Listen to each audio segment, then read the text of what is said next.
Hello and welcome to Aline's first digital summit. I'm Stephanie Darville, one of the co-founders of Aline. Yes, and my name is Innocent Mugenga. I'm also one of the co-founders of Aline.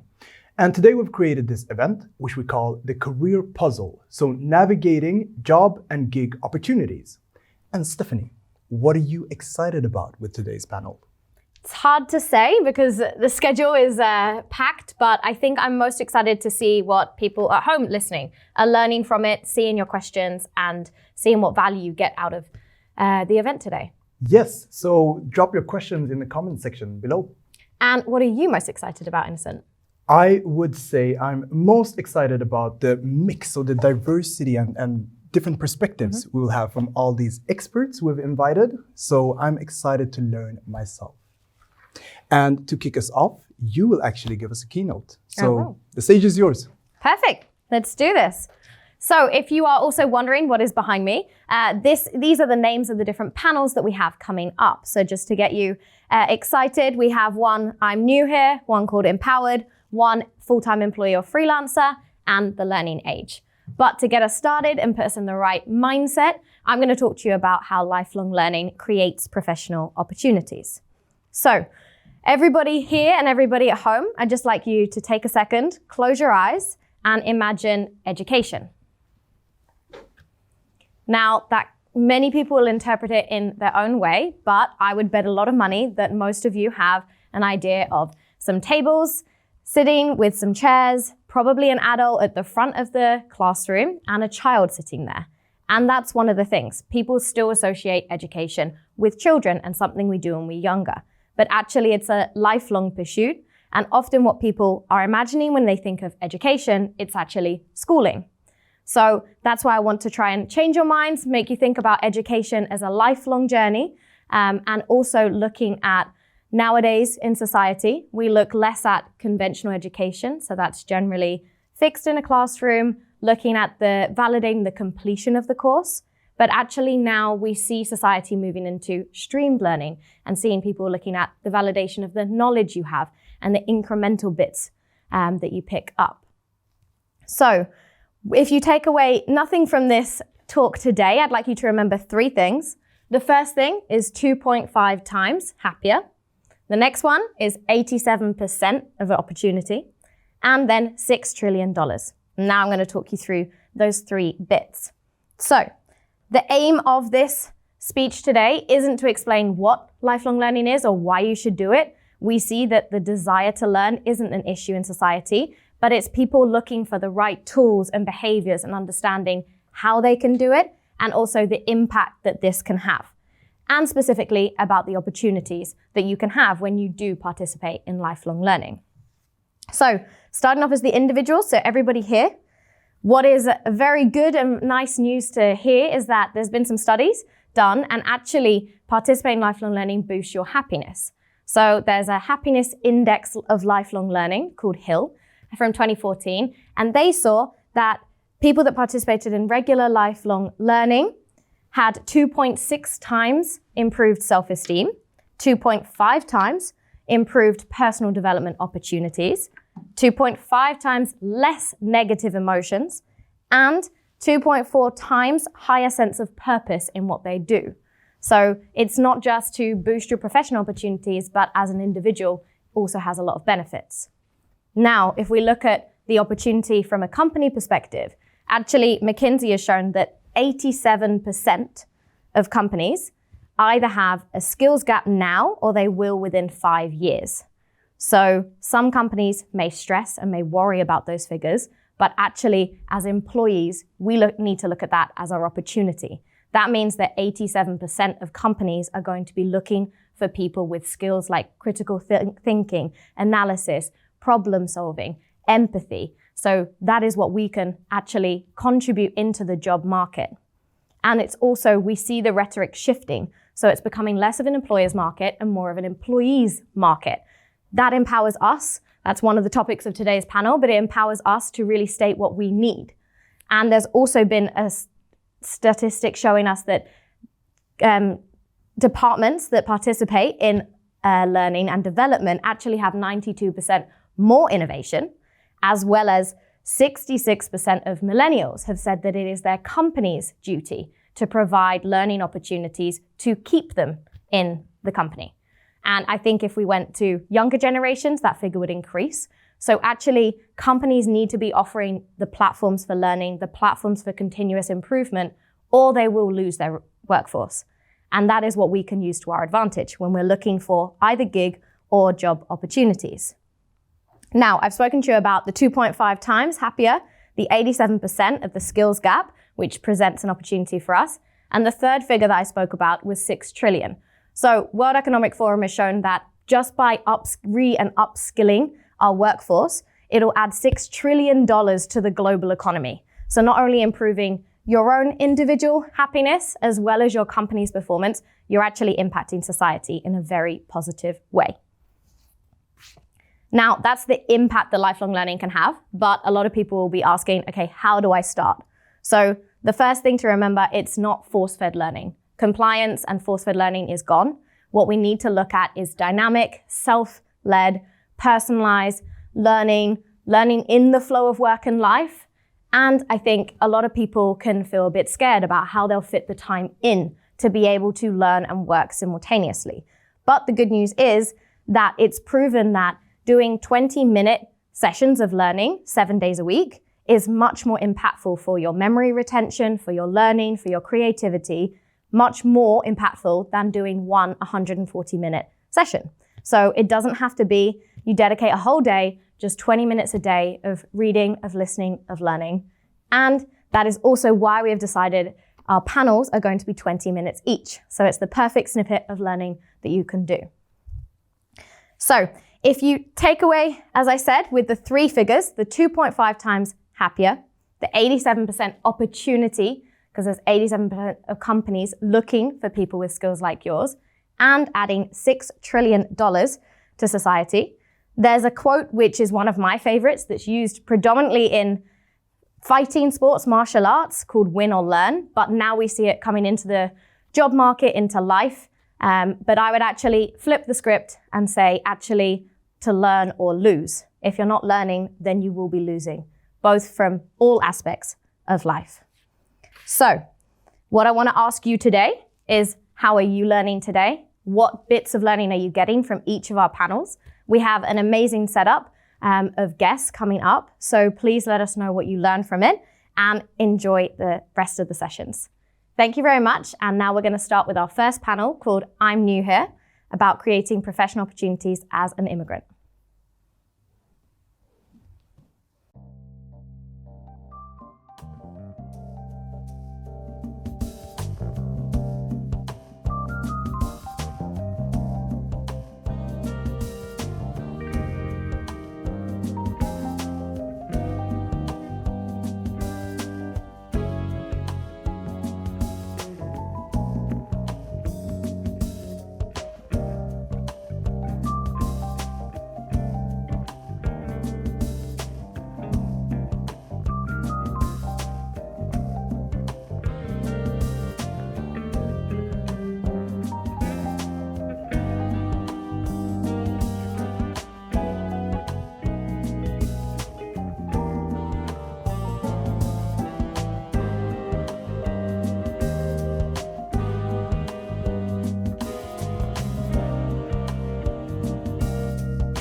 Hello and welcome to the first panel of the day. So this one is I'm New Here and how to create professional opportunities as an immigrant.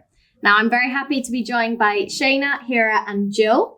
And just to kick things off and to understand where you come from, what's your story in Sweden, be good if we could do very quick introductions of each other. So Shayna, kick us off. Hi. So Shayna, and originally from Canada, been in Sweden for the last 10 years. How did I end up here? I am a love immigrant. Nice. And Hira, what about you? I'm originally from Pakistan and I moved here approximately 3 years ago to do my master's. Stayed here because I like the country. Great. My name's Jill. I'm originally from Scotland, and I have lived in Sweden now for 7 years.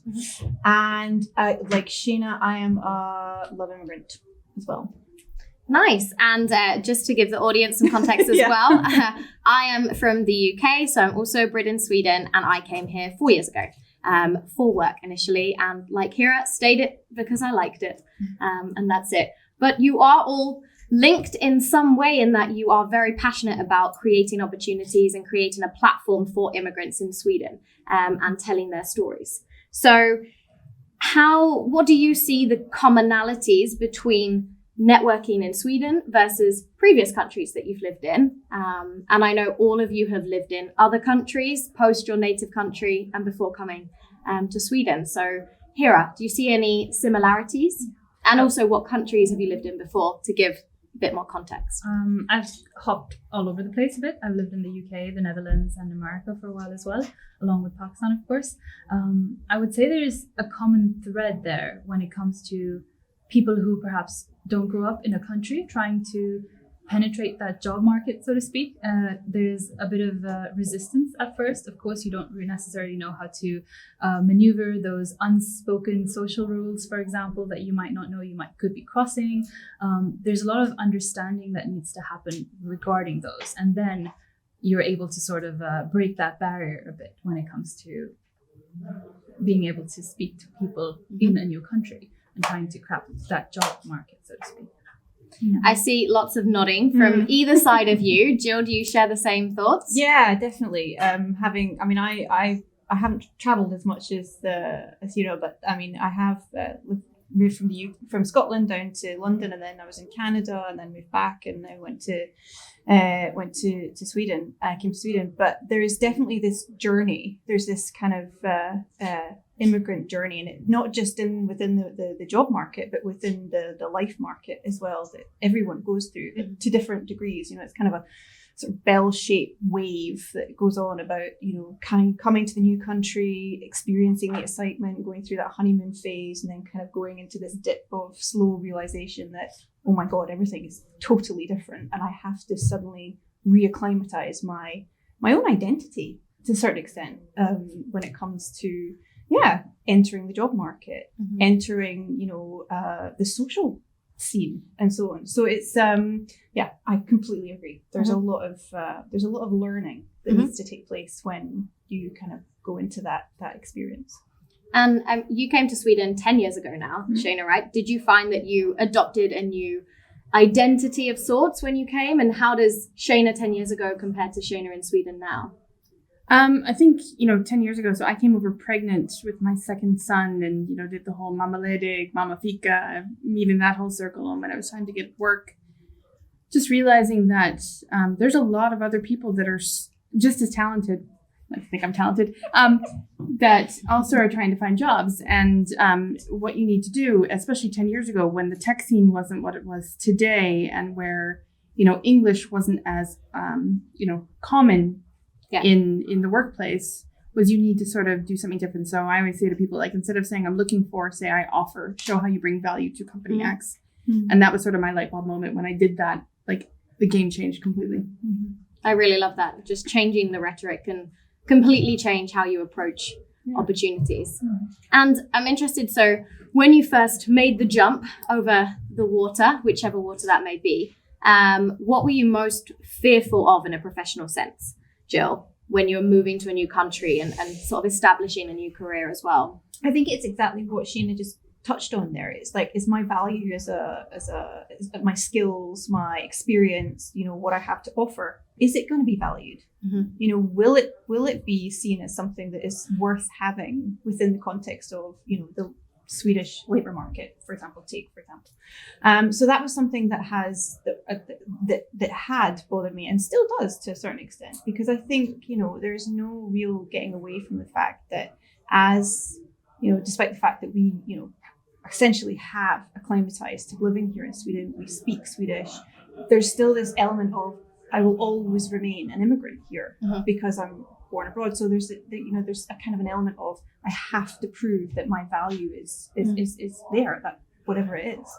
So but I think comes an element when you accept that this is something that, just that in every country it's like in that way, then you kind of, it does seem that opportunities grow, they appear more often, and so I think, if I can add, I don't know, I look about like sort of, if you think about a brand, like brand recognition. So if I take, for example, a Canadian brand, CBC, which is the Canadian Broadcasting System, and you have SVT, the Swedish, very similar, but most people won't know what the Canadian Broadcasting System is, right? But a lot of people in Sweden know. Obviously, everyone knows what SVT is. If you think of yourself as a brand, you need to sort of Swedify yourself, so people can recognize and see similarities, or else they're going to look at you and be like, "Who are you? What do you do?" Right? So how do you, how do you sort of rebrand yourself to make exactly? And I think that's part of the learning journey that you go on as an immigrant, regardless of any element. It doesn't have to be about finding a job. It's about making friends. You have to go through this learning process, rebranding process of, how do I turn me into something that's recognizable. It's not changing your identity. It's just, I need to make myself identifiable. Just change the switch as such. And I completely agree with everything you're saying. And one thing, I think there's a lot of people that will be watching that are maybe considering moving abroad, wherever that may be. But just a question, does the journey that we're speaking about, does it get easier the more countries that you live in? Hira, did you find that the more countries you lived in, you found it easier to integrate and adapt? I would say both yes and no, in the sense that you learn to trust yourself a little bit more, that even if it's very difficult at the start, you will be able to adapt. But every country has a different set of values, a different set of requirements, a different job market out there. So it does get easier, but also it doesn't, because it's a different hurdle each time, right?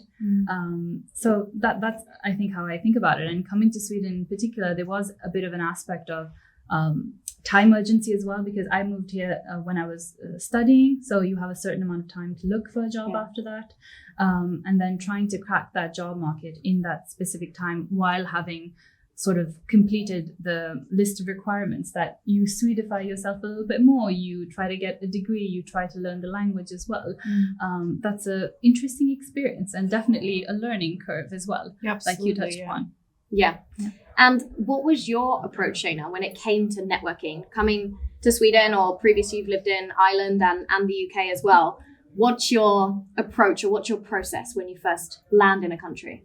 I think it's finding your interest groups and joining them. So like for me, if that was, I love public speaking, so I joined Toastmasters, or finding the TEDx community, or also the immigrant community, right? And sort of identifying those little pockets of the people that are, number one, experiencing what I am, but also interested in the things that I am, and that's definitely what's sort of been good help.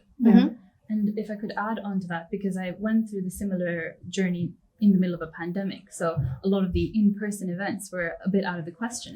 But what really worked, I think, was just reaching out to people on LinkedIn and asking them if you could have a chat to just pick their brain about the field they're working in. Try to learn from them if they have the time for that, and promise them a fika or a coffee afterwards once you're able to meet in person as well. So Definitely. I mean, I think LinkedIn is a very powerful tool to bring people together. Maybe you want to mention your LinkedIn game, Shana, because I think that's been a great tool for your networking as an immigrant. Absolutely. And everyone steal this with pride.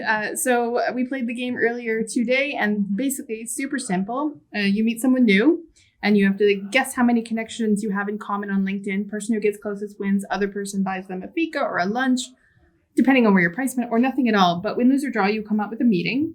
And then what's also really interesting is that when you do start to look at your mutual connections, you can be like, oh, how do you know so-and-so? And it changes that conversation, right? But again, you still come up with a meeting and you totally change that that first interaction. And even if you don't have anyone in common, which has happened, you still have a connection, right?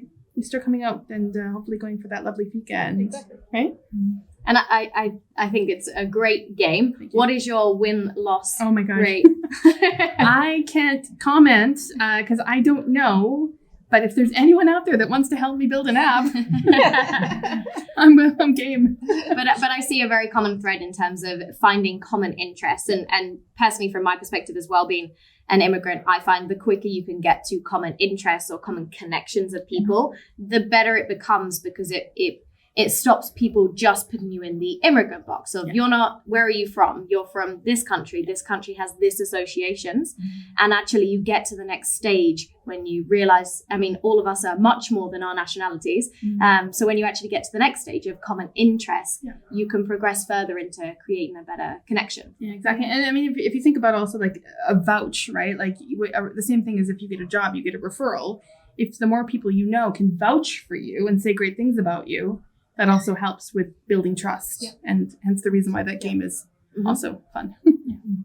And just as a open question, what if you were to give a nugget of wisdom or some lessons learned that you've had, what would you give to anyone that is considering looking for more professional opportunities abroad? And I'll start with you, Jill. I think I have to go with what we've already actually discussed, which is don't necessarily fall into the trap of looking just from a professional scope. Seek out your passions and your interests and follow those as an avenue to meet like-minded people. Because you said that's exactly, you touched on it, you know, you have to see yourself as all parts are whole, you know, it's not just a singular part that makes you the professional that you are. So yeah, I think that's definitely the piece of advice I would give. I agree. What about you, Hira? I would say get comfortable stepping out of your comfort zone because there's going to be a lot of that as well. And I think viewing things more as a bit of a challenge from a positive perspective really helps, because you need to try to keep up that mindset as well when you're doing that and stepping out of your comfort zones. And just believing that even if things aren't necessarily working out on the surface with jobs, for example, in Sweden, still trying to confirm that belief in yourself somehow, having yourself a sense of identity wrapped up in yourself instead of necessarily in the rejections you might receive. Absolutely. So that was more than one little nugget. So I think that was many nuggets of wisdom. I'm sure everyone's happy to hear them as well. What about you, Shayna? I would say to wander the halls. And what I mean by that is the more you show up at different places, whether it's physical or digital, the more you become recognizable. And if you are someone that can post content or comment on things, and that this is the digital stuff, but also if you show up at events like this, you know, keep that consistency, because again, it's going to help you build your authentic brand and then hopefully lead to that opportunity of, I don't know, a job, a future love interest. Who knows? It can go anywhere, right? Or a fika. Yeah, digital breadcrumbs definitely are very important. Yeah. Great. And just one last question. If you had to pick one of your favorite quirks from any of the countries that you've lived in, what would be your favorite quirk of that country that you had to learn? It's a big question, I know. Favorite quirk? I think for me, it has to be lördagsgodis. For any non-Swedish speakers, it's very common in Sweden that on Saturday, everyone goes and gets a pick and mix or the individual sweets. And that's a Saturday ritual for Swedes. Yeah. Do you have a quirk? You can go ahead. Do you have an Irish or a Scottish quirk? I have many quirks. And I have many quirks. But the Swedish one is, right? I love that quirk. But it's not a quirk. I guess it's a language thing, right? How people say yes or answer things. A Scottish quirk, don't have one. An Irish quirk. it's not even a quirk. It's the language, but like the fact that there's so many different accents and, you know, like, come here to me, what's the story? Like that's not even a quirk. That's just what I remember from Ireland. Yeah. Just the language. The language, but also like the friendliness around that language, and it means so much. In Sweden, I would say I'm a very social person, and there is a bit of the Swedish joke around. You check to see if your neighbor is outside before you leave to make sure you don't run into your neighbor. That was, for me, accepting that, but also trying to challenge it a bit, and maybe actually running into my neighbors and saying hi and hoping not to freak them out too much. That was a quirk that I think I appreciated learning about. Challenged, and you probably found a common interest. Can I just add, I have a theory why that's happening, just so you know, because of all the underhanded black rental markets. Nobody owns their apartments. That's why they don't come out. Yes. That's why. But great, thank you. I think I can add my own quirk specifically for Sweden. Fika, which is a coffee and a tea in the afternoon. The part where I laugh the most at Swedes is that everyone refuses to take the last section of fika. Yes, because it's a very equal society. So the final section will go from here to here to here to here, and they will carry on cutting it in half for as long as physically possible, just to make sure no one misses out. And I think that's my favorite quirk of them. Okay, great. Well, thank you very much. Now, coming up next is our second panel, which is the learning age. But first, we're going to take a quick break of a few minutes. Just stretch your legs and refill your coffee cups, and we'll be right back.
And welcome back to another panel.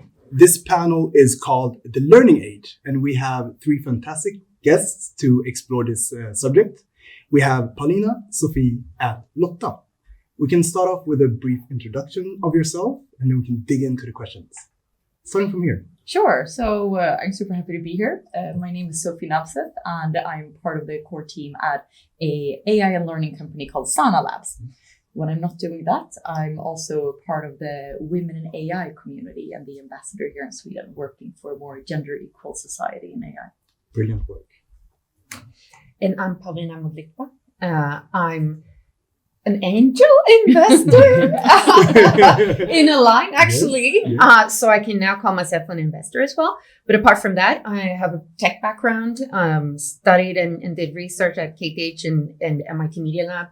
And for the last 7 years or so, I've been running my own business as a consultant. I do a lot of building conferences. I love meeting people and encourage people to meet and exchange, experiences and knowledge. And I talk and I facilitate, and I'm involved in business development projects. And there's nothing that I don't do. Yeah, multi-talented. Exactly. So I'm Lotta Saxe, and I'm super excited to be here and with you guys. I loved the Women in Tech, both this year and last year, but especially last year when we were there. Yeah, which is one of the conferences that I work on. Exactly. So I work in recruitment and consultancies as well, within specifically communication and marketing and design and that kind of area. I also teach, so I'm an industry leader at Hyper Island and school here in Stockholm. I've been at Berg School of Communication as well for many years previously. So I'm a little bit of everything. I've been in the communication industry for 20-something years in some way all the time. So both on the client side and the agency side. And now I passed to recruitment, which is super fun. All right. Yes. And this panel is called The Learning Age, tying into the information age and knowledge work. So I want to start off with a question where we can explore sort of what do we see when we speak about the future of work? What do we see as a future of work in this information age? And I'll pass this to you, Paulina, to start there. Oh, we will see a much more sort of fast-paced, complex, but also more fun and diverse world where learning is everything. I mean, learning has always been important in changing and leveling up and all these things, but it will be even more important. And one of the reasons why I thought, why I wanted to invest in Aline, for example, we've had long discussions about this, is that we have to change our way. We have to learn so much more and so much faster. Another side of that is that we also have to reconsider the learning that we're already doing. So the books we read, the podcasts we listen to, the conferences that we attend, everything should be considered learning and not just official classes where you get a diploma or a master class or whatever it is. So, there are so many aspects to it, I'd say. Oh, yes. It's a more dynamic future of sorts. And how do you see the individual in this future? I think, just to add on to Paulina's point, I think with all of this, there are actually a lot of things that we have to unlearn as well, since the pace of learning is going to be so fast and we have to become really effective, or organizations have to become really effective with upskilling and reskilling. But in that, we also have to become quick at learning, but also quick at unlearning the old habits and ways of doing things. And that's a learning in itself, learning to unlearn. Yes, exactly. But I think for the individual, I think it's going to be, I hope it's going to be personalized so that it is really focused on the individual. Yes. And we're coming from this time when learning, or perhaps the more traditional learning that you just mentioned, sort of the classroom-based, has been the same since the industrial era. And I think, quite ridiculous. Yeah, and that's what we're here to change. I think both the companies like Aline and Sound Labs and such. I agree, and I think that from my point of view as a recruiter, it's super interesting to see how the focus for the individual kind of shifts from what are my kind of experiences, what have I done, what have I learned, and more towards potential, right? So it's more like, how fast can I learn? How adaptable am I? And if I encounter something that I don't already know, what's my attitude towards that? And we're looking for that. Very, very often it's like, you want someone who's, they don't know something, they're just going to go learn it. Yes. They're not waiting for their boss to kind of give them a course that they're supposed to take in the evenings. They just learn it. Yeah. Oh, yes. The way they can. I believe a lot in that, and it ties into being passionate about this, wanting to apply yourself as well. Yeah. But if we go back to the skills, sort of, you want to show your ability, but you also have to have specific skills and competencies. What do we think are relevant, the top skills, let's say, to learn today? I'll start with you. I think it's like, so many people would say coding, and of course that's an important skill, but I think that the soft skills are even more important. And I think that just, if I had to rank skills, I think that self-leadership is the most important one, because that's kind of what lies at the base of everything, of learning and of being a part of a company, and being able to adapt to new situations. So that would be my kind of top priority, I think. Yeah, I'd say people who can coexist with technology and robots, and because that's definitely going to be that's already, that reality is already here. So as a doctor, you have to be able to coexist with AI platforms, providing you with information, and then it's up to you to make a final decision, and also be sort of a human in this. And you're also in charge of the sort of relationship with the patient. So that's where the soft skills come in. Yes, but definitely still tech, a lot of tech. Because again, you're coexisting with technology, so everything is tech. So it's both collaboration with other humans and collaboration with technology as well. Yeah, definitely. But I think also on that point, for the soft skills, it's around empathy. And as of today, we don't know that technology can learn empathy. Maybe it will one day, but I think so far that's definitely one of the things that we know computers can't learn today, and that's going to remain one of the most critical skills for humans. And then also being able to learn, and be quick at this. Yeah. And I, during the pandemic, for example, I was thinking about sort of self-leadership, but also it's become so clear how important leadership is, and the, new forms of leadership, especially in this pandemic, where you have to change really quickly. You have to let go of control, the more control-oriented leadership, or chefskap, old school way of being a boss, I guess, doesn't work anymore. I just heard somebody mention that apparently women have been better leaders during the pandemic. I don't know if that's true. I haven't seen actual numbers, but I think it's related to the empathy. And I've actually read this as well, regarding empathy being the most important skill that you can have as a leader. Exactly, because again, it's not just about the work. It's very obvious that you have to understand what your employee is experiencing, sitting at home, anxiety, isolation, all these things. So it's very complex.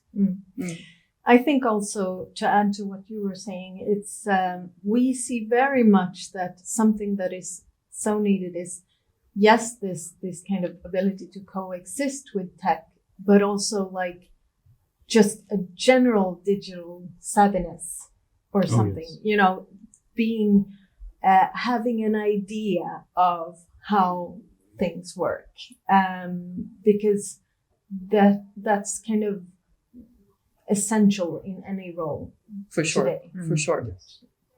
And I think that's really around understanding, as you're saying, how to be able to use something. Yeah. And imagine if we look back and we taught everyone HTML when that came. Okay, what would the world look like today? Yeah, but also like you can't ask of people, well, you need to know this specific like technology or this specific tool, because tomorrow there's going to be a new tool. Exactly. Right? Yeah, exactly. So Or programming more- language. Yeah, or- exactly. So it's more about a mindset. Yeah, we're understanding the concept. Back Yeah. to this sort of ability and interest to apply yourself. Yeah. And it sounds like, or there is a huge need to learn. So the learning need is very high, but for an individual who might be overwhelmed of hearing, oh shit, I need to learn all the time. How do we integrate learning in our lives? Like, what's some tactics to actually get it into the flow of our lives? Yeah, I think differentiating the critical need to learn versus nice to learn. Oh, yeah. And I think that's critical for all of us. Since we're overwhelmed with information, we need to be able to determine the difference from what's going to be useful today instead of selecting all of it. We need to prioritize, and that means deselecting. And do you have to sort of understand or try to understand where the future might be heading? So you're trying to Of course. forecast as well in that? Yeah, I think, of course, that's a good idea. But no one knows what's around the corner at the end of the day. Of course, we can make predictions around these being the top jobs needed for 2030. But at the end of the day, what if something happens 2027? We don't know what's going to be that effect. Like the pandemic, for instance. No one foresaw that. I know a lot of companies now, when again innovation happens so quickly, it's impossible to foresee the future. What you have to do is you have to prepare and map a number of scenarios, and so that you're like half prepared. And when you realize what's actually happening, this pandemic is actually a reality now, then you act on that scenario. So it's more, about preparing than actually knowing the future. So contingency plan, sort of. Yeah, and it really increases your resilience once it happens. Yeah. And I think that's line. Sorry for interrupting, but it comes back to the reskilling of organizations. That organizations who have tried reskilling once, they're much more likely to be able to reskill again. So now that a lot of companies have done it during the pandemic, it's going to be easier the next time they have to reskill for something.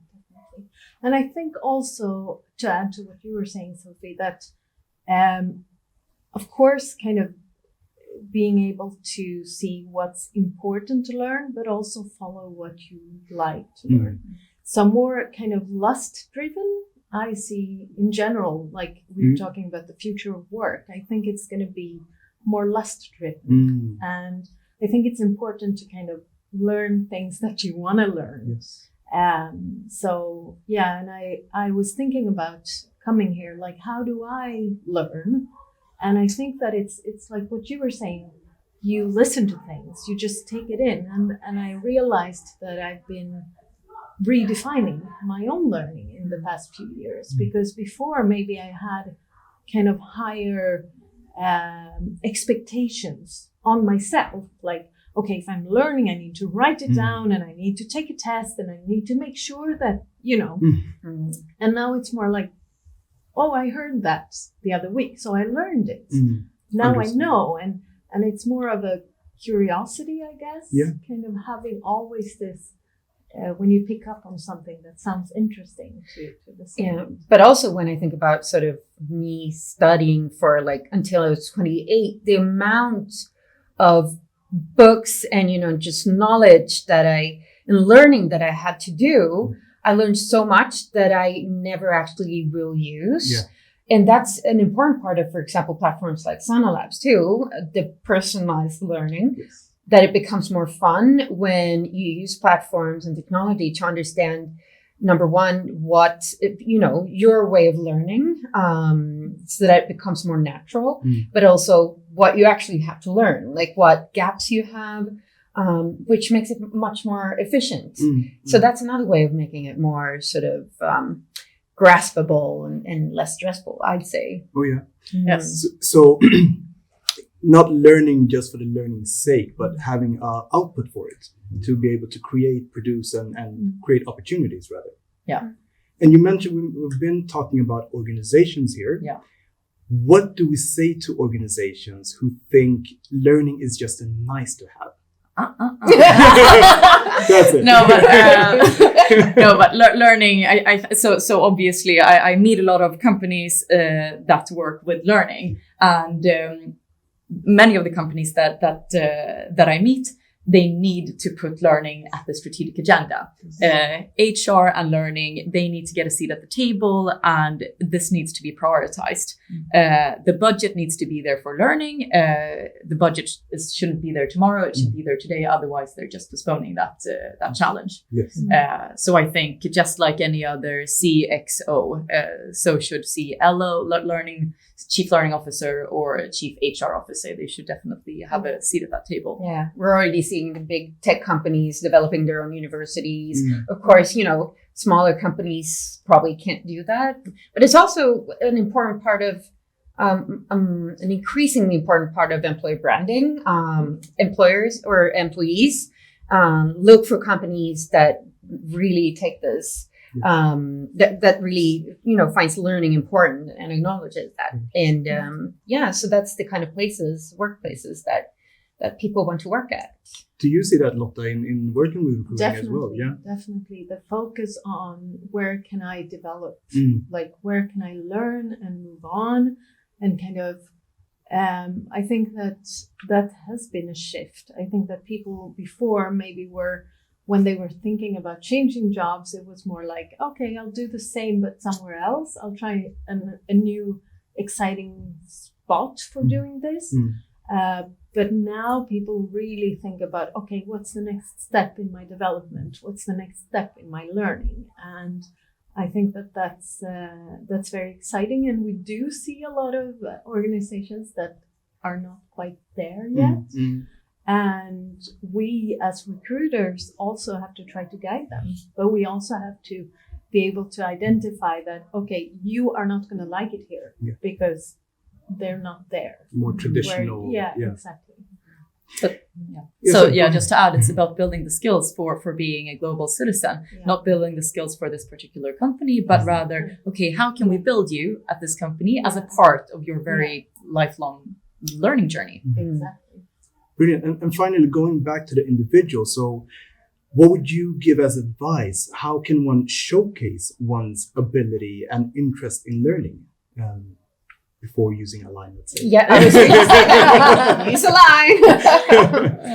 What I do, I'm a social media junkie, but I'm using social media in a way that I haven't really seen that many people do, which surprises me. I really love how you use it. Well, I'm using social media as Aline before Aline existed. So I share podcasts that I've been listening to with short insights, and talk about everything that I learned. I watched this TV show, this documentary, and for me, it's so rewarding to share it, but also get feedback from people and tips back from them. It's for me, it's so natural to learn together. That I guess that's another way of making it more fun, to do it in a community instead of on your own. Definitely. I think that's such a big part of it. One of the things that I think about that I've learned is I think being vulnerable in the sense that not being a know-it-all. Because if you know it all, then you can't learn. So showing that, no, I actually don't know anything about this, but I'm super curious to learn. Yes. Please tell me.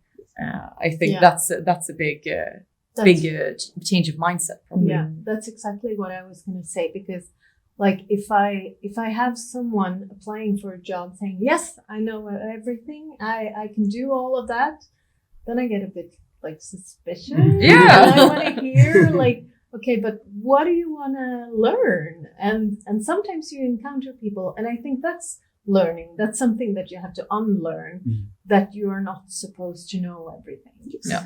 And I think that that's super important, that curiosity again, to bring that into, for example, when you're looking for a job, that you ask questions, that you're open and honest with, these are the things that I don't know as much about, like you were saying, like, this is what I want to learn. And I think that the personal branding part is so important today. So doing, like, nobody would ever think, oh, Paulina, she's not very open to learning, because you can see that. Exactly. That's something that you realize that, okay, Paulina knows so much, but she's also all the time learning and taking in new things, which is, if you can show that in everything that you do, then there's no doubt. Exactly. and we have been speaking in this conversation about sort of a shift. And there's an old school where we promoted, actually, like you were speaking about, more crystallized intelligence. So you're promoted based off the knowledge you had. Now it seems like we are finally more interested in a fluid intelligence. So what are you able to learn and adapt and unlearn? And in this future, applying yourself with passion and interest is how you can increase the amount of learning, and also with that amount of output. Would you say? Definitely. Thank you very much for the great insights, Lotta, Paulina, and Sophie. Now we will move over to a keynote that will be done remotely, and we have Carmen Rasol joining us. Thank you. Thank you, Innocent. What you guys are doing at Aline is really interesting, because things are moving fast and it's pretty hard to follow up with all the changes happening out there. I mean, think about all the innovations happening in climate science, in the life science, trying to solve big problems. We're also moving towards a new era of Web3 with the promise of decentralization and inclusiveness and alternative payments. And it's clear that the world needs these solutions now more than ever, which is good and extremely exciting for talents interested in joining the creator economy to monetize their passion in a whole new way. So suppose you want to be part of building this future, you need to acquire new skills and learn fast, and combine all the new skills with previous experiences to be unique in the talent market. I believe it's crucial to make learning a lifestyle, especially if you want to stay highly relevant in whatever industry you're trying to enter or spend your time. Because the percentage of tasks and jobs done by AI is increasing rapidly. And for example, knowledge for an engineer is getting more advanced and sophisticated. So it will be more cognitive and creativity required to successfully manage the day-to-day work. So it's smart to be a step ahead of all this. A great way to approach this coming challenge is to find teams that truly share your values and companies that provide you a sense of purpose, because it will help you to keep the energy going and deal with some challenges like mental health that can be experienced with lifelong learning, because you will need to reinvent yourself repeatedly, and it can be psychologically challenging. And with regards to impact and purpose, the companies are booming in the Nordics, and many of them are looking for great people to help them solve very exciting challenges.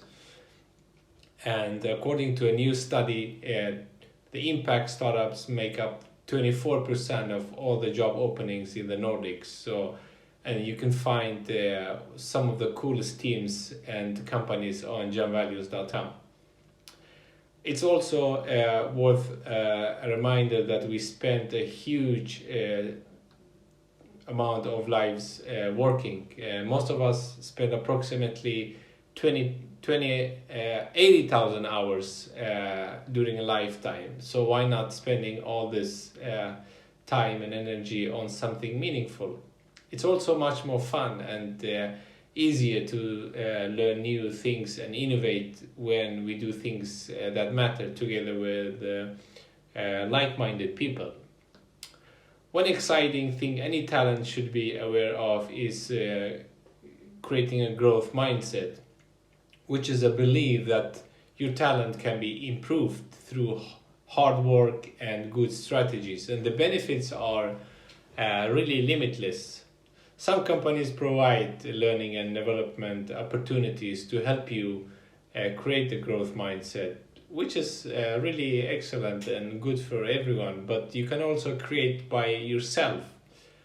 One of the ways is to take on challenges and don't be afraid of mistakes, and embrace them and view them as learnings and experiences that you wouldn't get otherwise. I also want to mention the famous expression psychological safety at work, which is also relevant to what we're talking about, where the companies provide an environment where one will not be punished for speaking up with weird ideas, taking risks, and asking weird questions. In other words, a really safe environment to experiment, iterate, and fail.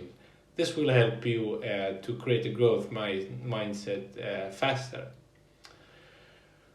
We can compare what fuels people to perform at their best with how Elon Musk is sending rockets to space. He focuses on two main things. The first one is friction. He wants to have as little friction as possible, so the rocket is as aerodynamic as possible. And the second thing is to load as much fuel as possible, so that he gives as much energy as possible to the rocket going to orbit. And you should do the same thing when acquiring new skills and experiences. You should reduce all the friction and get as much motivation as possible to break new grounds and stay on top of your field. And this is actually what we have done on gemvalues.com. So before applying for any job, ask yourself the following questions. Will I contribute meaningfully to this team? And how are the values practiced in their day-to-day work? Do I have a role to play in their organization's story? And with these questions in mind, you will really be hard to compete with. Thank you for listening.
Welcome back. In this panel, we want to explore the topic of empowerment. And we've brought with us two brilliant guests, I would say, Malcolm and Leila, to explore this topic. I think let's start off with understanding who you are and what you do and how you sort of relate to this topic. We can start here, Leila. Thank you for inviting me. I've been working in employment services for many years, and I also have a podcast called Jobb för alla, which is around the topic of how to create work for more people. Oh yes, direct translation, work for everyone. Yeah, basically. Yeah. And I'm very, I'm a nerd when it comes to personal development. I've always been centered around the topic of why do we do the things that we do? I've always been interested to know that and understand that, especially when it comes to myself, in seeing how I grew up as an immigrant child to immigrant parents in a Swedish context. I want to know why are people like the way that they are, and how can I find a sense of self in this context. So it's always been a personal interest of me. Mine. I'm very interested in hearing some of that in this conversation as well. Yeah, I hope so. How about you, Malcolm? Yeah, well, I'm a personal development nerd as well. Hence the name of my company, Brave Personal Development. Yes. So yeah, I'm a founder of Brave Personal Development, a company I started to coach and empower people.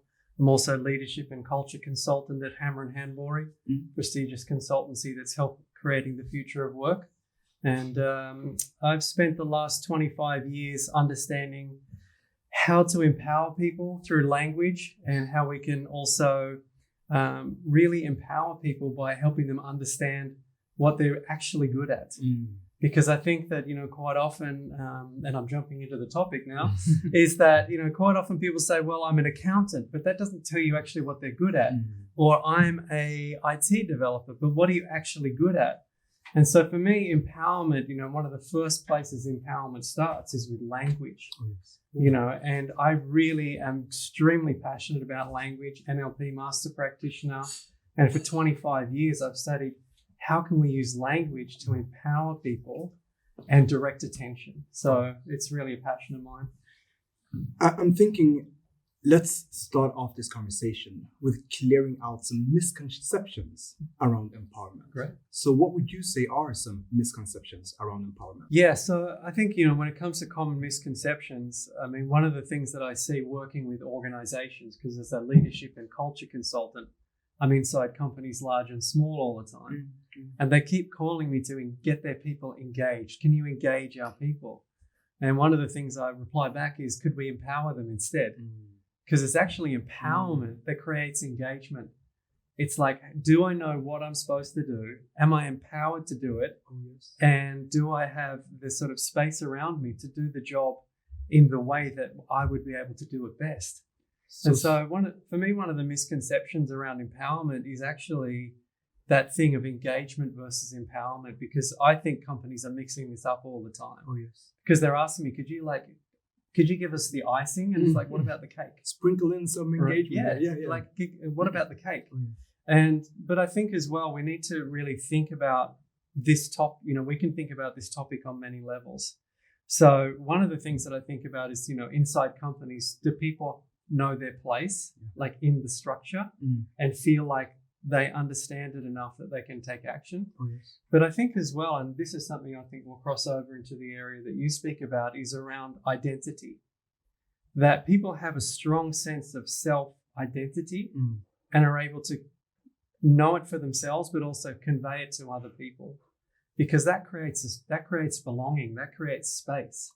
And so for me, like that is one of the really critical things that you can give someone empowerment. I think you can create structures for that to happen, but the individual also has to bring a lot to the table. Bring themselves into it. And I feel like right now we're going through a phase of company cultures where it's like, you do it for me. Like, I want you to show me. And I feel like there's a generation of people coming into work where they want the workplace to prove that it's a place that will give them identity, but it's a two-way street. You have to meet in the middle. The individual must bring a strong sense of self-worth and empowerment to the table so the company can know what to do with it in the best possible way. That's brilliant. And does it bring seeing organizations more like a collection of individuals as well, not an entity in itself only, but a collection of these identities and how we bring it to work and collaborate? Well, I think it's going to become more and more important, because what happened during the pandemic is we kind of disintegrated the workplace as a concept, right? Going to work now is anything. It's staying home, it's going to a cafe, it's working from Amsterdam. It's, work now is just not a place. It's an activity. And one of the things that I see is absolutely critical right now as we move from remote working to hybrid working is people are going to be less tethered to the organization in terms of actually physically being in it, which means they need to have a very strong self-identity and self-worth and be empowered so that they can operate in lots of dynamic environments that are probably fast changing. Yeah. And they're not going to be given, like that whole thing of working your way up a company ladder to get the corner office and the pot plant. That's gone, baby. That's disappeared. Now it's going to be a whole different journey. Yeah, it's interesting because I've always reflected on this subject when it comes to empowerment, because I myself have been forced to find my place in the context of the world that I'm living in, or the society I'm living in. So I know, I recognize all the things that you described. So what I see in people who are unemployed, for example, who are trying to enter the job market, is the lack of self-awareness, that they don't know who they are and they don't know what to provide to the table. If I compare, for example, in the 60s when my parents came to Sweden, it was just you go into a place and say, I like to work, and they give you a broom or a napkin or something, and you start to work. That's it. But here you have to talk about what is your value to us? Why would we hire you instead of all the hundreds of other people who want to work with us? And that is the problem that they have. They don't know what they bring to the table. They don't know their sense of value or self-awareness, what is unique with me, so to speak. So, and that is what you need to start to work with. You need to start to create this self-awareness. Who am I? What do I bring to the table? And what do I want from this workplace? Because you haven't had the understanding or been taught that it's important actually who you are. Yeah, exactly. And this, I am visualizing sort of a shift from you as a tool, maybe more industrial age related, to you as an individual contributing in an information age with your perspective and bringing that to work. Yeah, and I think most of you in Aline and the work that you do, the companies that you meet, then the people that you hire, they have to have a sense of self.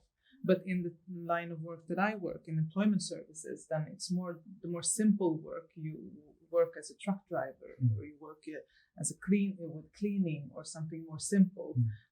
And they have a trouble understanding, why do I have to market myself? Who I am. I just want to do the job, that's all. But even then, you have hundreds of people applying for the same job. You still need to market yourself. What makes you unique? I see a great opportunity for us here to explore this starting from an individual perspective. So how can I practically increase my sense of empowerment, and then going into organizations as well and finding an alignment there. So starting from the individual perspective, what is sort of key advice that both of you share in your work? Well, I always start with yourself. Who are you? If I meet someone who's unemployed, I always start by asking I need to know who you are. Sort of your history. Yeah, the history and what makes you tick. What do you like? What do you enjoy? What makes you lose sense of time, for example?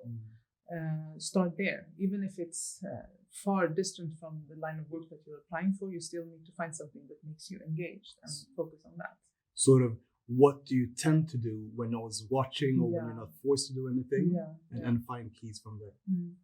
Yeah, I have the opportunity working as a coach to work with a lot of people who are transitioning in their career. And, I think that, one of the things that we talk about unemployment, but there's also this bridge people have to cross now, often in different parts of their life where they need to move from one career to another. So, you might be in a career that's getting disrupted by technology and you've got to move somewhere else. And how can you bring the skills and talents that you had in one area across that bridge into another? And so one of the things I do as a coach, you know, and I help people to really get in touch with the things they're good with, they're good at. So you might be an amazing team builder, you might be really analytical, I might be really good motivator. But what happens is if you can bring a specific set of talents and skills to any role, you become more attractive. So for instance, if I'm going for a job interview with you and it's a job that is going to be a product developer, so the job is product development, but let me tell you how I'm going to do it, because these are my skills and talents. So when I come into your organization, and then I can have a whole pitch to you, and I have a structure to teach people to do this, I can actually compellingly tell you how I'm going to do that role. And as soon as you do that, you move your opportunity potential so far up the ladder, because most people who come in, one of the questions that get asked all the time at job interviews is, tell me about yourself, right? And I go to schools like Hyper Island and I say, tell me about yourself. And everyone goes, right? They freak out. It's like the worst question in the world. Yeah. But if you can say, well, actually, I'm an analytical motivator. So what do I mean by that? And then you can have a little pitch. How much more confident will you be? But almost how much more value are you offering an organization or a potential employer? And what's really interesting, and I love to do this, is helping someone, you know, who has come to Sweden to really show their value to an organization because of where they came from. Yes. Oh, yeah. So and this makes me so happy. So, you know, I'll say, coach someone from Syria, for example. It's like, well, I survived the war. Or, you know, I was a refugee. And now I'm established in Sweden and I have a job, but I want a better job. How impressive is that? So quite often people want to suppress that. And I'm saying, no, that's a superpower. Let's bring that onto the table and use that as a way to make you even more attractive to the marketplace. I love this. So it's like you already have it. Instead of searching from outside, what can I do to become better? What am I actually good at? Understanding that in the first case. And then as well, I love the part of translating that or transferring that into a new field. Because I'm guessing many times when you go into an interview, you're just thinking about how can I pitch and how can I get this job? But starting from the other end, who am I and what do I have? Yeah. And how is this relevant? And what's your superpower? Because usually it's not your degree, right? You might be a doctor, but your superpower might be empathy. Hundreds might have that degree. Yeah. What makes you? But what is it about you that makes you really be able to function at a high level in your job? And I believe that everybody can do two or three things really, really well, and that's how they do every job. So if I look at your work history and we go through, we'll probably see the same patterns of behavior that made you successful in each one. Just keep repeating. So the more you can know that, the better. But also to move away from this, for example, in Sweden, when you go to networking events and you start by asking, okay, what do you do? And you say, I am an attorney or I am a coder, for example. Instead of saying that, you say, I enjoy helping people to thrive in their business, for example. That is what you do. You are not a coder. I mean, that's not what you were born to do. Absolutely. What you were born to do is to help people thrive, for example. And how empowering is that narrative, right? Yes. Because then we're connecting skills to identity, to outcomes. And this is like, you know, the cycle, what I call the cycle of self-empowerment, is that, and I had just such a lovely message on LinkedIn on Monday. You know, a lady said to me, you taught me like a year ago how to pitch yourself in a job interview. And I went for a job interview the other day and I landed my dream job using this technique, you know. But for me, this is the cycle of self-empowerment, because once you can put into language what your skills, talents, wisdom, and knowledge is in a really concise way, in a way that feels comfortable to you, and you practice it and get used to giving it away, you become a magnet for opportunity. Yeah, you can even see it on LinkedIn now. More and more people, they don't have their job title in the title section. They have what they actually do. Yes. Yep, Chief Wisdom Officer or Unicorn Wrangler. Whatever it is. Making the world better through sustainability. Yeah, absolutely. Yeah. And then going to the organizational perspective, we have touched upon it. This was very concrete, by the way, tangible advice for an individual. And then for an organization, how can we increase the, let's say, opportunities for an individual to feel more empowered? How do we design organizations better? Yes.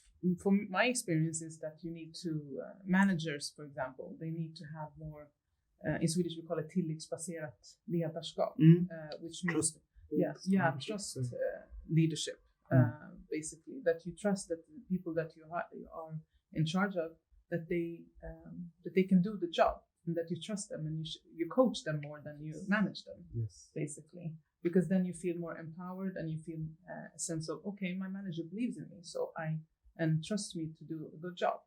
I like that. In the startup world, there is the term that doing what you're told is a fireable offense. Right. So you're meant to challenge and create and actually have the trust to do things differently than what you're told. Yeah. And what's great about what you just said is the new way of working post-pandemic.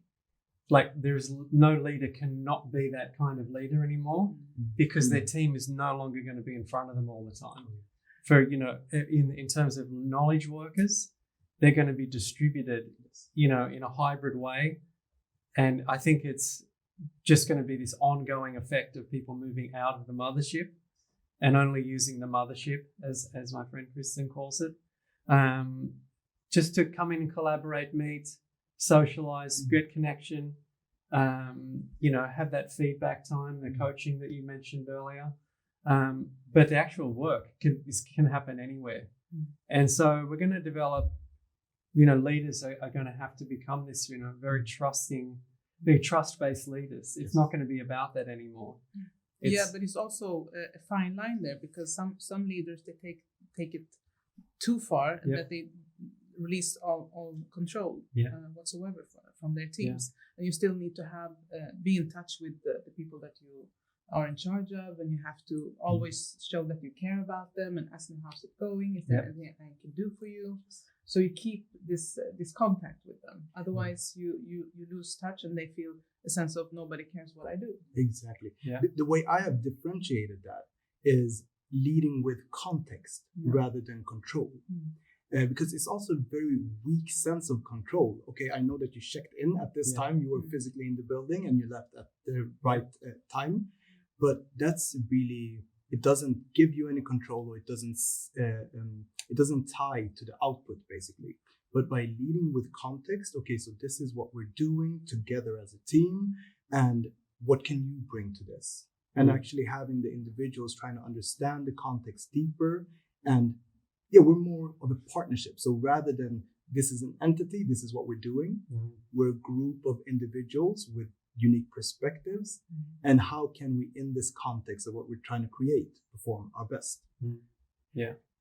And so looking at an individual, let's say, who's outside of a job right now, what are some triggers to look for when looking for a job, to try to identify if an organization is empowering or not? Well, me personally, I always look at I do research, for example, look at what kind of message or communication style or strategy they have on their website, on their LinkedIn profile, or what kind of people are working there. For example, me, if I'm looking for a company that I would like to work with, I look at what kind of people are working there, to see if are there people that I can see myself work with or not.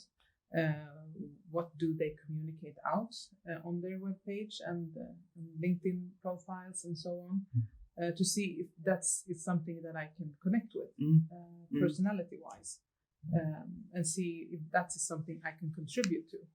So also taking the pulse of the company. That's what I do. Yeah, or I mean, I can only speak from experience on this one, because the first thing is I always tell people who come to me for help with, to get coaching from me to help get into the workforce, or is disrupt the process of job applications. Like, sending in job applications is, basically putting yourself into a pool of hundreds of candidates. But can you do one or two different things, empowering things that would actually make you stand outside the pack? So, one of the things I encourage people to do is to reach out to companies with a handwritten card saying, I'd love to invite you for a fika and learn more about your organization to see if we'd be a good fit for each other. I remember when I first moved to Sweden, I only knew my wife and her parents. I knew 3 people. I didn't know anybody, zero network.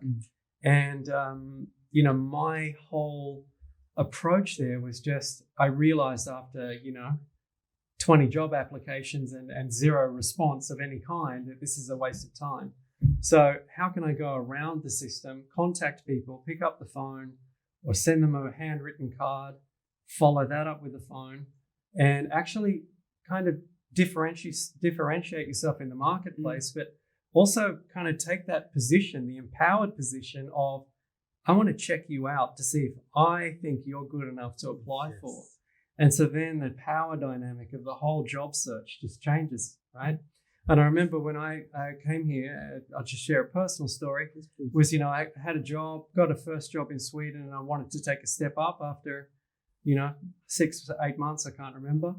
And I called up the sales manager and said, I'm really interested in your organization and the job you've got advertised. Are you available for a lunch? Could I take you for a lunch to learn more about your organization, how I might fit into it? And he said, yeah, that's fine. Took this guy out to lunch and had a fantastic lunch. And at the end of it, I pulled out a CV and said, based on our conversation, would you be willing to put this on the HR manager's desk and recommend me for an interview? And he said 100%. Right, 2 days later, had an interview. 2 days after that, had a second interview and got the job. So I think there's a proactivity there where you can empower yourself to not be kind of just playing a lottery with algorithms of, CVs but actually putting yourself out there and letting people see, because if you look at a CV, how much could you tell about me from a CV? I mean, you know me, I'm loud and weird and do 100 things, but how could I put that on a CV? How would my energy or talents or wisdom and experience possibly fit on a piece of A4 paper? I have another tip in line with that tip, contacting someone for a fika or lunch.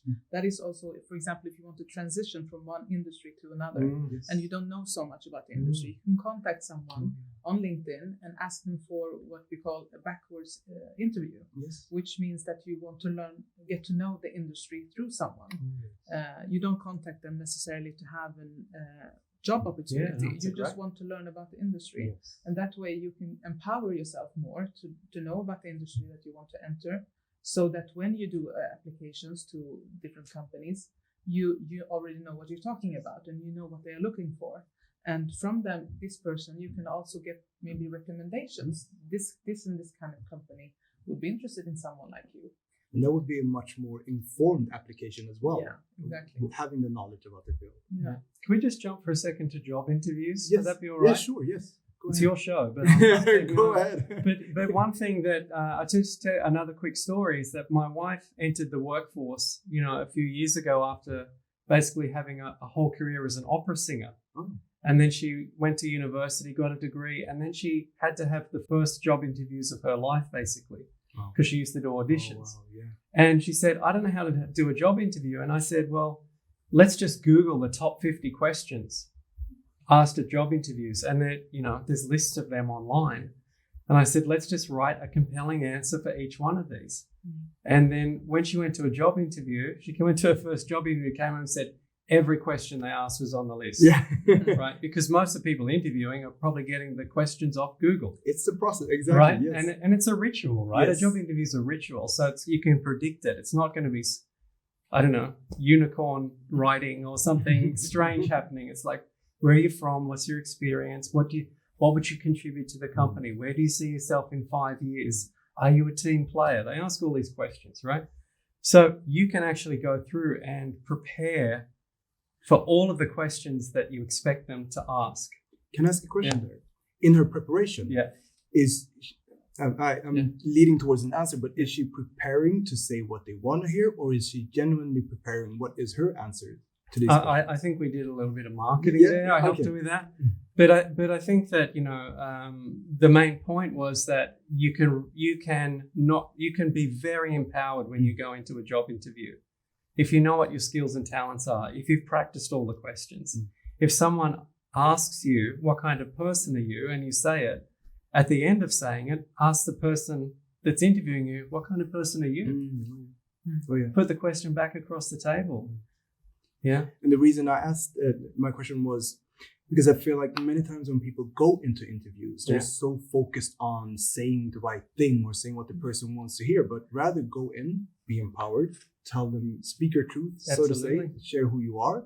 And if there's a match, there's a match. If there isn't, it's not. It's not. And if I recall correctly, my wife did like 4 job interviews and got 4 offers. Yeah.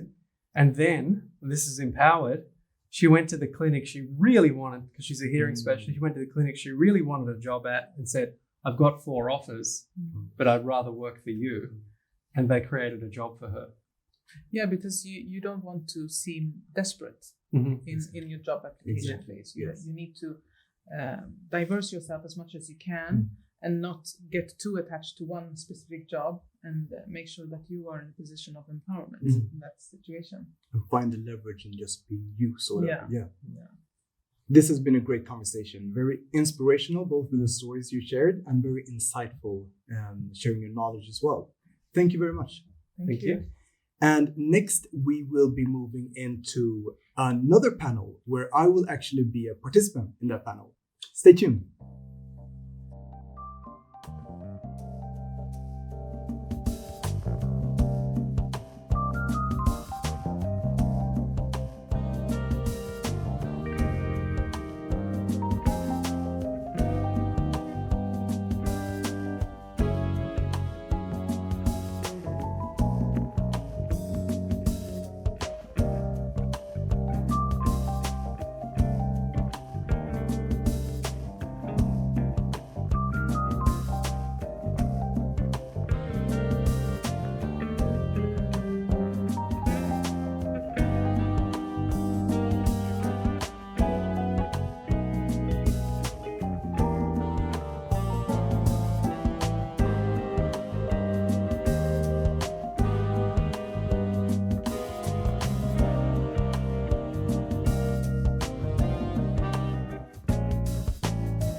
Hi, everyone, and welcome back. You might be slightly confused now because just a while ago, I was in that couch in the panel and Innocent was here as a moderator, and now we switch places. Tables have turned.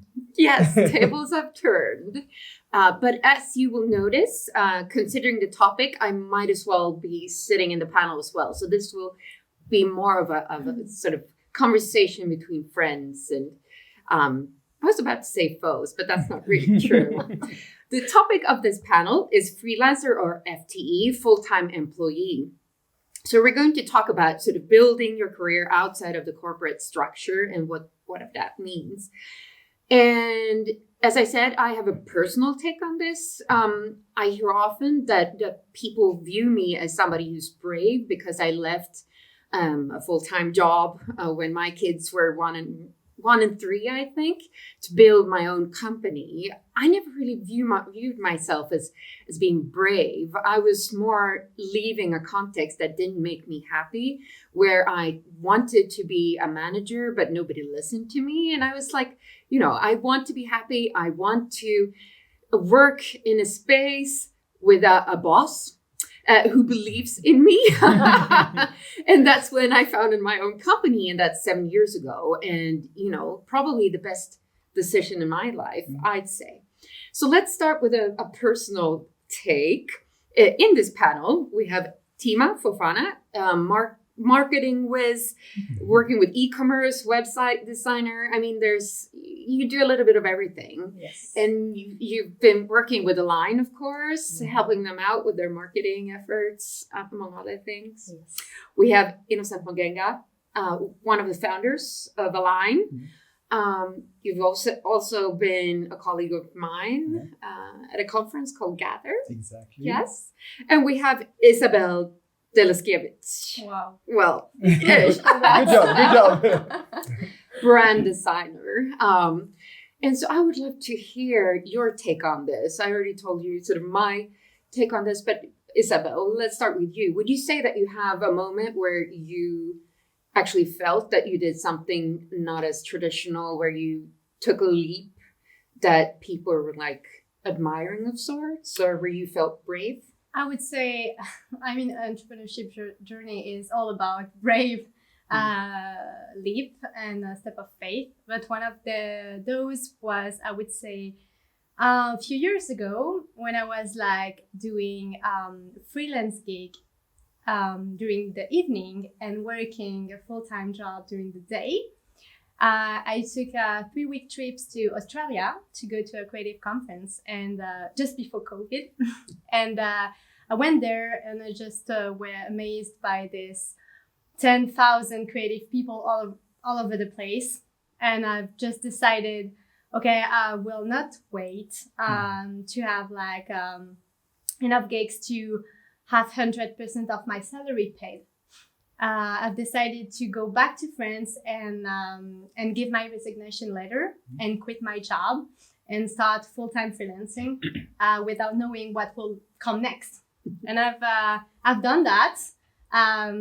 Every people in my family went crazy. And the next day I received like a call from nowhere asking me, do you want to freelance 100% of your time and how much you would have?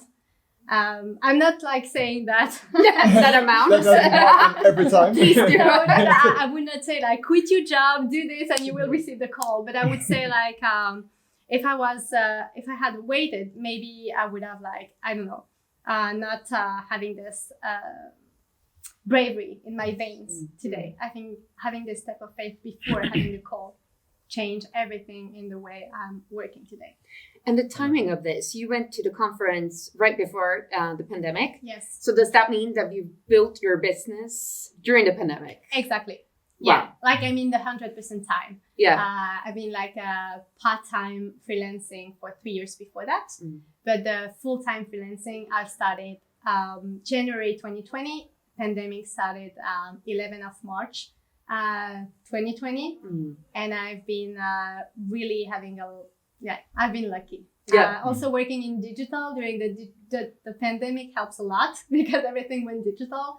So I would say my work is pretty much like really thriving during pandemic. The reason why I asked this because I would say that the pandemic is actually the first time in these 7 years, my 7 years as a freelancer, that I felt super vulnerable and scared.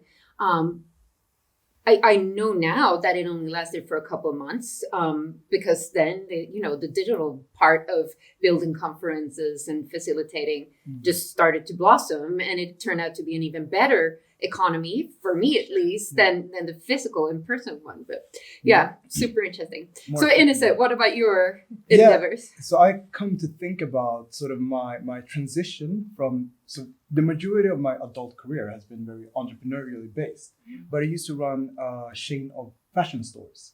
And then during that period, I also worked with communications and marketing. So I handled all our communications, set up our e-commerce. And I remember after that journey, I decided that I know communication. I've worked with it for 4 years now. I want to continue working with this, but not having the conventional educational stamp on my CV maybe. Also maybe the fact of, as we spoke about previously, when you apply to jobs and who gets the benefit of a doubt and having a name like Innocent Mugenga, I really didn't find any opportunities. I didn't get any job as a communicator. So at the time, I didn't see it as a big step. What I did was, with maybe an entrepreneurial spirit, I decided to start a company. If no one wants to employ me, I'll employ myself, similar to what you were saying. And actually took on my first clients within fashion, worked with big brands, big Swedish brands like Peak Performance and G-Star Raw, and had to prove myself maybe in that way. And that was my way into freelancing as a communicator. So, I mean, obviously, as a white person, it's somewhat easier for me, but I can still see, the red thread there that freelancing can also be a way of taking a career that nobody else hands to you, and ownership. An ownership of your own career when people don't believe in you for different reasons, be it your background, ethnical background, or your gender, or whatever it is. Yeah, that's very interesting. So it might be like, okay, so my CV doesn't impress you. What about my portfolio? So you create a portfolio of clients and actual work. Yeah, exactly. I agree. I would say exactly the thing. Like the difference between full-time employee and freelancing or having your own company is like people look at you in terms of achievements more than in terms of resume. And they will ask what you can do, and they will give you a shot really much more easily than a resume. Because there is a lockdown key. There is kind of a feeling of when there is like a full time. Yeah. So in a way, we're living the future that we spoke about in the future of sort of learning panel. Totally. Yes. Yeah. So let's hear Tima's take on this. Yeah, it's literally gonna sound like I'm echoing Innocent in many ways. So I have my academic background was in journalism, and my career background was mainly in sales for years. And I discovered very early on that I wanted to work with marketing. Like I love marketing, and I'd freelance for friends, or I'd do like a project here and there. And very similar to Innocent's experience, like once I decided that, okay, I'm actually going to go for marketing, I want to work in communications, I applied for jobs, like I wouldn't get a call back, no one would contact me. And I'd actually reach out to recruiters and be like, hey, just out of curiosity, how come no one contacted me, just for feedback so I know for future reference. Smart. And they would write things like, oh, we're actually looking for someone who has a little bit of knowledge in LinkedIn marketing, for instance. And I'm like, I used to work at LinkedIn. Like I literally worked there. So I have quite a lot of experience. So I started to connect the dots that, okay, it's my name and my ethnicity. So I basically just felt like I don't want to live like this anymore. So founded my own company and started freelancing from there. Wow.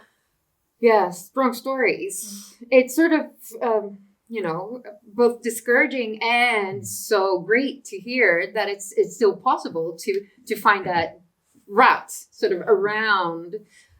There is hope. Yeah, no, definitely. There is hope. Everyone. Yeah. And we really want that to be the sort of the main message of this panel. Sure. Yeah. So what would you say if we want to encourage everyone who's listening to take a leap? I mean, having a full-time job is perfectly fine, but if you want to do it. You want to start your own business. You want to choose another lifestyle. I think there's What a do you do? level before thinking of it as starting a business when you could think about it as gig. So gig work. So let me try to gig maybe on my free time. And then sort of if that builds, you can build on that and then create the full business out of it.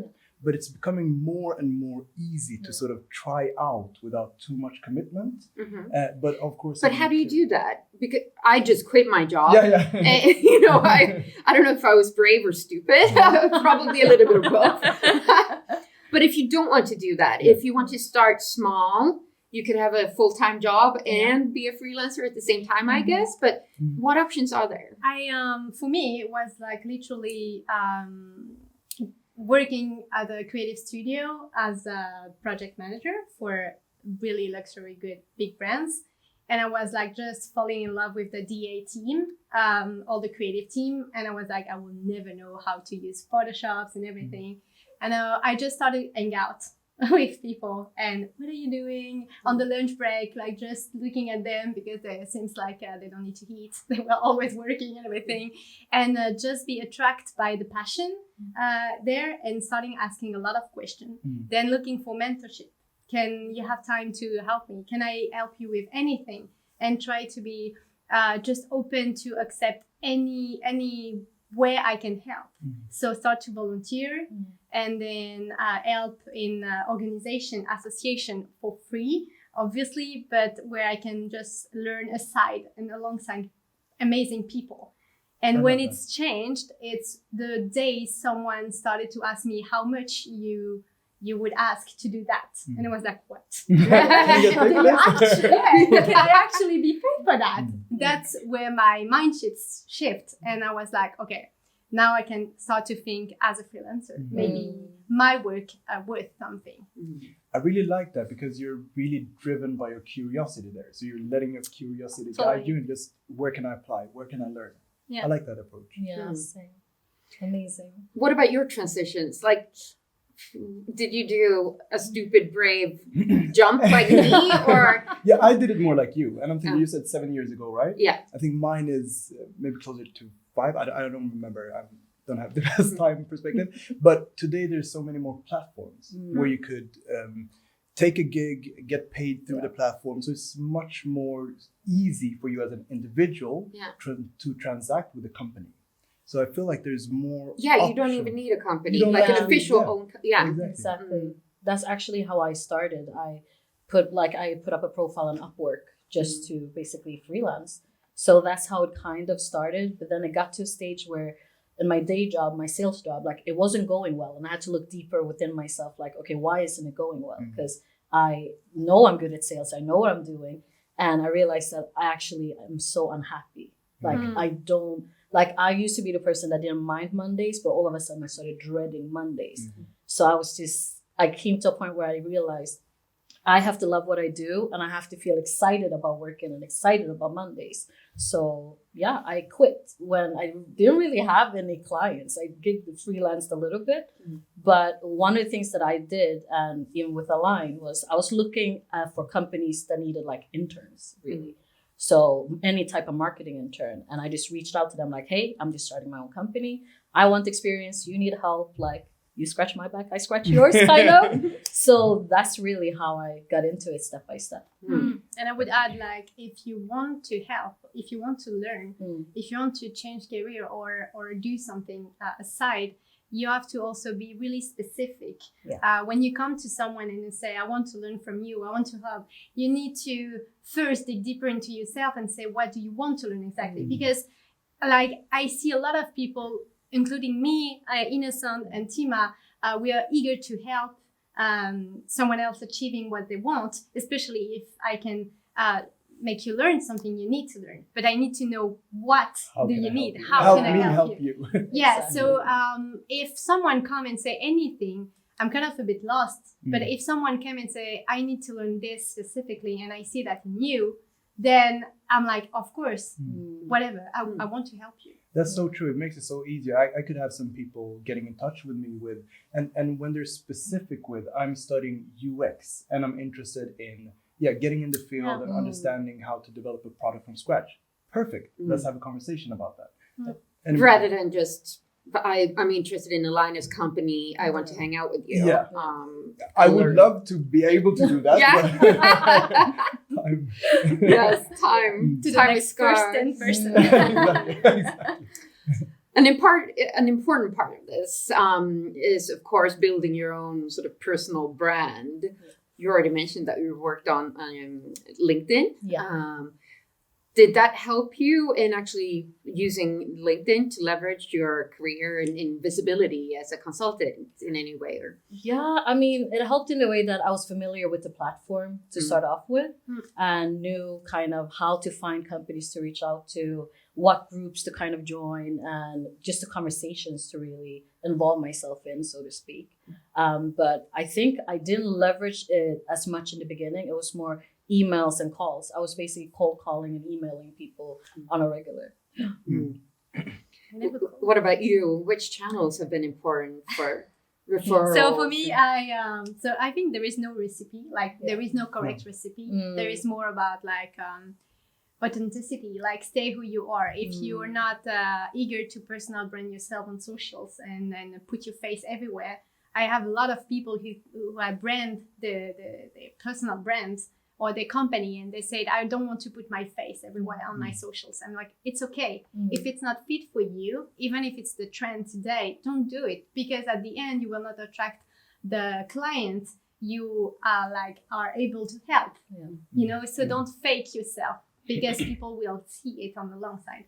So for me, cold email calling didn't work because I'm a half introvert. So it's always been about networking. Like a person who I worked with was saying a lot of good thing about me, and then it came at a point where I was like, oh, I don't have time to help you, but so I'm still 2 years later full time at the point of I'm still haven't marketing the cold email and things like this, because I always have the network, and I love working that. And it's also a reason why I came to live to Stockholm during pandemic, not to flee from my country, but because of I'm one-on-one person. I love to meet people. I love to be in a co-working place and talk to people, help, and more than marketing, even if I do everything digital for my clients. Yeah, I would agree with that. I'm also that kind of social person who loves those interactions. And I guess I see that as social capital is always there, regardless if it's in the room or in a larger context. What social media platforms allows us to do is sort of scale that. So authenticity as the vantage point, and then whatever channel comes natural to you. We have spoken about this. I have a very hard time with Twitter. You're a superstar at Twitter, but Twitter is not really my channel, so I stay off it. But LinkedIn. Yeah, which is a good sharing. thing. Yeah, you have to be sort of crazy to be on Twitter. Okay.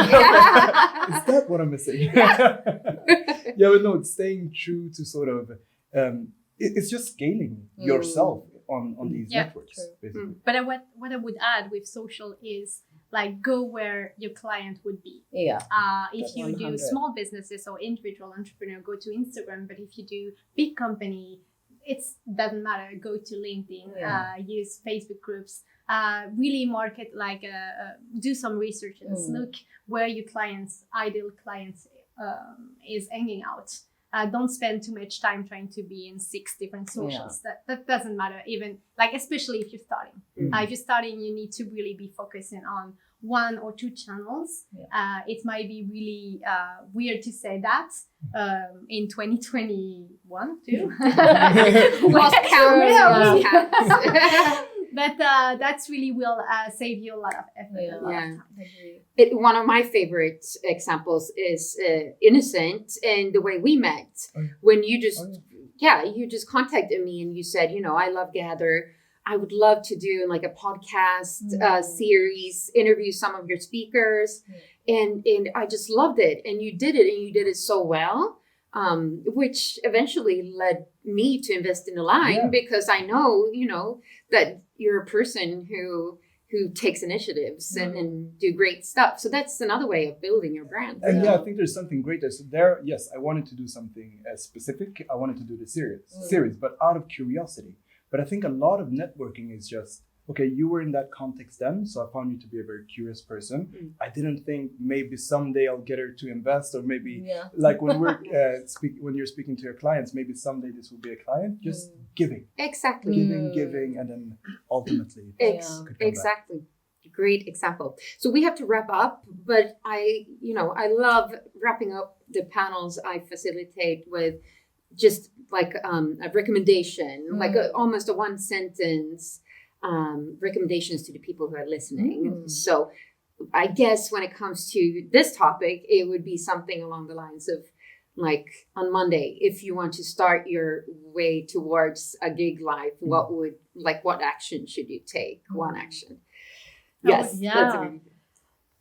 This might not be as much of an action, but your mindset. For me, I had to develop a growth mindset. I had to not be afraid of failing and knowing that I'm actually going to learn from failing. So that's been probably the biggest impact on my freelancing life, so to speak. Just having that growth mindset and not being afraid to try things. I love that. I love that. Yeah, what about you? I would probably go for knowledge sharing. So communicate, share your knowledge and insights. Just give once again.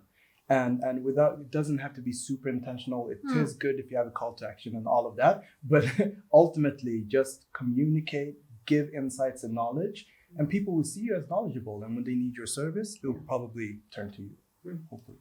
Yeah, I love that. On top of that, I would maybe say like, don't wait for excellence or perfection to start. Don't wait to have like enough money or enough time, enough people, enough network. Just start and see, because everything you will need, you will find on the way. Yes. Amazing. I love that. So much wisdom. Thank you. Thank you, Tima, Innocent, and Isabel. Thank you very Thank you very much. What was that? I love it. Thank you. So that, my friends, were all the panels, the keynotes for today. And now I'm handing over to Innocent and Stephanie for the final words.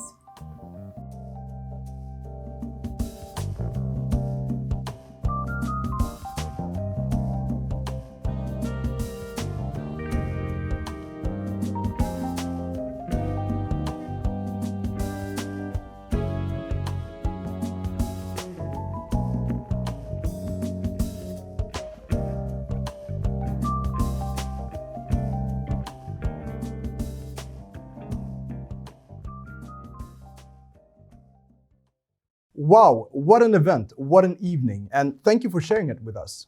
Today we've explored relocating and creating opportunities for yourself. We've explored the principles of empowerment, the option of a full-time employment or freelance gig opportunities, as well as the learning age or information age. I'd like to sum it up with something that I hope can be of inspiration for you as well, by sharing research that a friend of mine, Susan Lindberg, did through her company, The Social Few. So they've coined this term called perspective density, which I believe is something that we as a society could be aiming to increase. So in her study, there's 3 different groups with different amounts of perspective density, meaning the amount of perspectives represented in this group. So everything from gender, background, and all different factors that can affect your perspective. So they gave these 3 groups the same question. And each group was tasked with coming up as many solutions to this problem as possible. And what they clearly saw is that the group with the highest amount of perspective density, meaning once again, amount of perspectives represented within that group, came up with an astonishing amount more perspectives, actually 10 times more than the group with least perspective density. And what does this tell us? This tells us that there is a tremendous value in the perspective, the unique perspective you as an individual can bring into a group. And in this information age, with these knowledge-based organizations, the way we stay on top and remain innovative is by bringing in and utilizing a diverse set of perspectives. So with that, I hope you can find some more confidence in your unique perspective as an individual. Yes, so we just want to thank you for spending your evening with us, and we hope that you have learned a lot. Please reach out to us with what you've learned, what you liked, and what you want to see more. I would also like you to reach out with some feedback on the Aline app. So try the app, use it for your learning journey, and get us some feedback. We want to develop this together with you. Yes, thank you very much. Thank you.